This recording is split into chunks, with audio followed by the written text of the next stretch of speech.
外の雨は次第に強くなってきました。台風接近中です。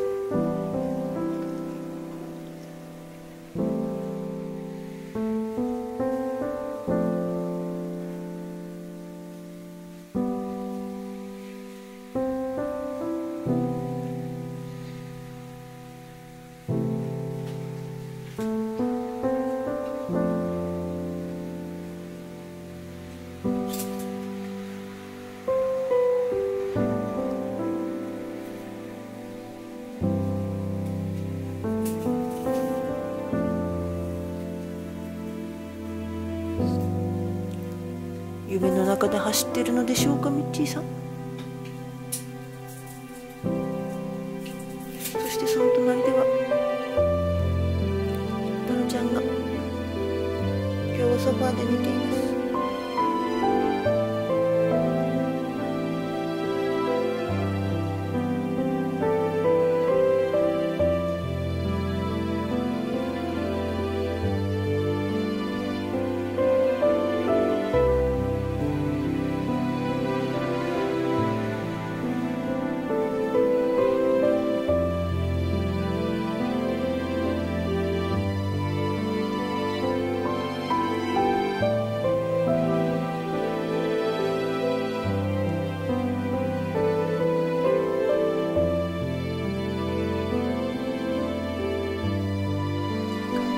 サークルで寝ています。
ですか、ミッチーさん。よ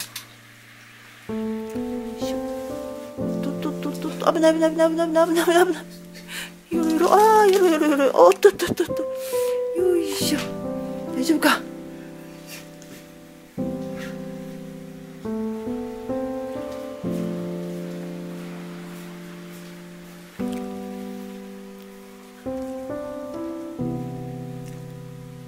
寝る？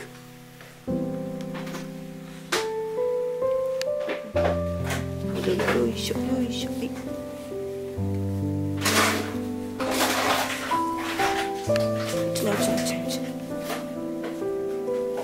ちょっと下がね柔らかいから余計ねよだれ出しちゃうんで。